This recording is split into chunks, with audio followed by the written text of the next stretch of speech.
अगर गलती से कैक्टस पर पैर पड़ जाए तो यह पैर के तलवे को कितना नुकसान पहुंचा सकता है। हम जानते हैं कि मानव के पैर के तलवे बहुत सहनशील होते हैं। चाहे नंगे पैर ईंटों पर फुटबॉल खेलना हो या जलते हुए कोयले पर चलना हो, चोट लगने के बाद भी वे जल्दी ठीक हो जाते हैं। तो अगर गलती से कैक्टस पर चलें तो कितना नुकसान होगा। इस प्रयोग का उत्तर देने के लिए विदेश से आए एक सुपर टफ मैन ने खुद इसे आजमाया है। प्रयोग को 3 अलग अलग चरणों में विभाजित किया जाएगा, जिसमें बहुत छोटे कैक्टस से लेकर बहुत लंबे और अंत में लंबे और कठोर कांटों वाले कैक्टस शामिल होंगे। इस दौरान कठिनाई और दर्द की अनुभूति दोगुनी हो जाएगी। सबसे पहले छोटे कैक्टस का सामना किया जाएगा, जिसमें बहुत सारे छोटे कांटे होते हैं।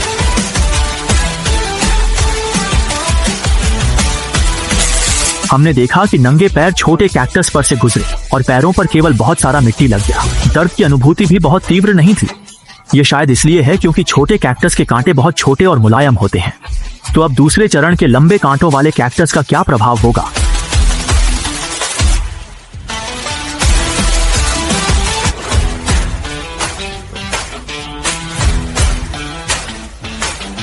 हालांकि इस बार भी झेंग हुआ गा ने बहुत शांत रहकर प्रदर्शन किया, लेकिन उन्होंने खुद स्वीकार किया कि इस बार का दर्द पिछले वाले से अधिक तीव्र था। हमने देखा कि कई छोटे कांटे उनके पैरों में चुभ गए थे। झेंग हुआ गा वास्तव में एक सच्चे आदमी है। मेरे पैर में अगर कोई भी कांटा चुभ जाए तो मैं 1 हफ्ते तक लंगड़ा कर चलूंगा। झेंग हुआ गा ने अपने पैरों से सभी कांटे निकाल दिए और हम अंतिम चरण के प्रयोग के लिए आगे बढ़े। इस प्रकार के विशाल कैक्टस में लंबे और नुकीले कांटे होते हैं। आम लोग इसे छूने की भी हिम्मत नहीं करते। चलने की तो बात ही छोड़िए। 3, 2, 1।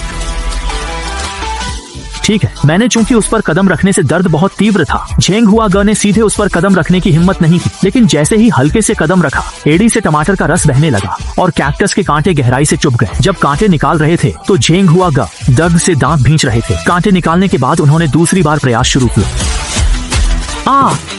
इस बार सीधे जमीन पर गिर गए और उठ नहीं सके। कोई आश्चर्य नहीं, पैर में फिर से कांटे चुभ गए। इसके बाद झेंग हुआ गा ने एक और चौंकाने वाला निर्णय लिया। वह कैक्टस पर जंपिंग जैक करने वाले थे।